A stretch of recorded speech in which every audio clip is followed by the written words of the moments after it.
സ്പെഷ്യലായിട്ടുള്ള റൈസുകളൊക്കെ ഉണ്ടാക്കുന്ന സമയത്ത് എളുപ്പത്തിൽ ഉണ്ടാക്കിയെടുക്കാൻ പറ്റിയിട്ടുള്ള നല്ലൊരു അറബിക് റൈസാണ് കേട്ടോ ഇന്ന് നമ്മൾ ഷെയർ ചെയ്യുന്നത്. ഇപ്പോൾ ഗസ്റ്റൊക്കെ വരുന്ന സമയത്തോ അല്ലാത്ത സമയത്ത് നമ്മൾ അവധി ദിവസങ്ങളിലൊക്കെ സ്പെഷ്യലായിട്ട് റൈസുകളൊക്കെ ഉണ്ടാക്കൂലേ, അപ്പോൾ അതുപോലെ ഒക്കെ ഉണ്ടാക്കാൻ പറ്റിയിട്ടുള്ള ഒരു അടിപൊളിയായിട്ടുള്ള റൈസാണ്. ബീഫ് വെച്ചിട്ടാണ് കേട്ടോ ചെയ്യുന്നത്.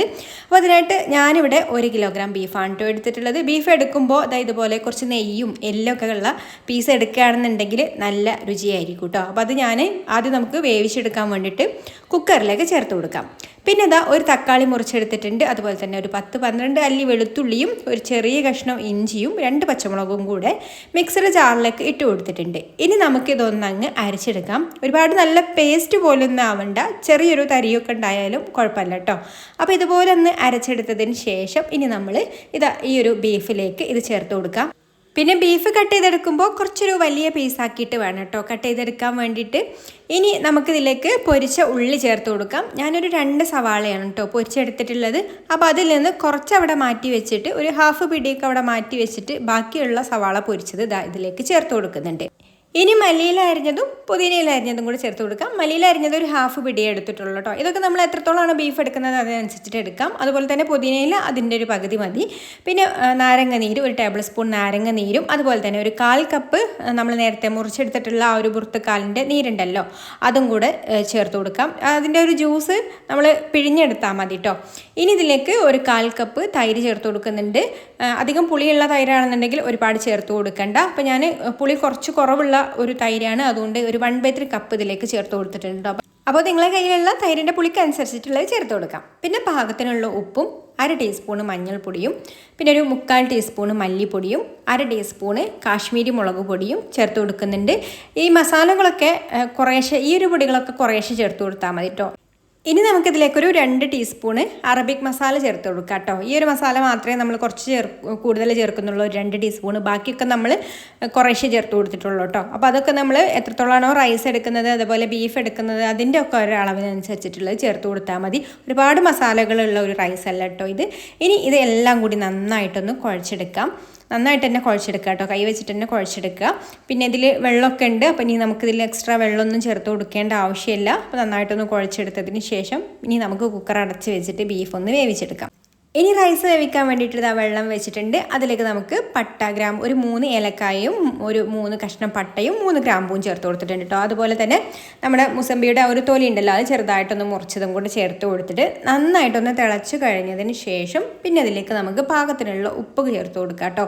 വെള്ളത്തിൽ റൈസിൽ പിടിക്കാനുള്ള ഉപ്പ് വേണം. പിന്നെ നമ്മളത് ഊറ്റിയെടുക്കാണ്ടോ ചെയ്യുന്നത്, അപ്പോൾ കുറച്ച് കൂടുതൽ വെള്ളം തന്നെ വെച്ച് കൊടുക്കാം. ഇനി ഇതിലേക്ക് നമ്മൾ കഴുകി ഊറ്റിയെടുത്തിട്ടുള്ള ബസുമതി സല്ല റൈസ് ഞാനൊരു 3 കപ്പ് അരിയാണ് കേട്ടോ എടുത്തിട്ടുള്ളത്. ഇതിലേക്ക് ചേർത്ത് കൊടുത്തിട്ട് വേവിച്ചെടുക്കാം. ഇതുപോലെ ഒരു 70% ഒന്ന് വെന്ത് കിട്ടിയാൽ മതി കേട്ടോ. അപ്പോൾ ഈ ഒരു രീതിക്ക് അങ്ങ് വെന്ത് കിട്ടിയാൽ ഇനി നമുക്കിത് ഊറ്റിയെടുക്കാം. ഒരു അരിപ്പയിലേക്ക് ഊറ്റി കൊടുത്തതിന് ശേഷം പിന്നെ വെള്ളമൊക്കെ വാർന്നിട്ട് നമ്മൾ മന്തിയിലൊക്കെ ഒന്ന് ചെയ്യുന്നത് പോലെ വെള്ളത്തോടെ ഇട്ട് കൊടുക്കണ്ട. വെള്ളം ഒന്ന് വാർന്നതിന് ശേഷം നമുക്ക് ഇട്ട് കൊടുത്താൽ മതി. കാരണം ഈ ഒരു ബീഫ് വെന്ത് വന്നപ്പോൾ അത്യാവശ്യം ഇതിൽ വെള്ളമൊക്കെ ഉണ്ടായിട്ടുണ്ട്. പിന്നെ നെയ്യും ഉണ്ട് കേട്ടോ.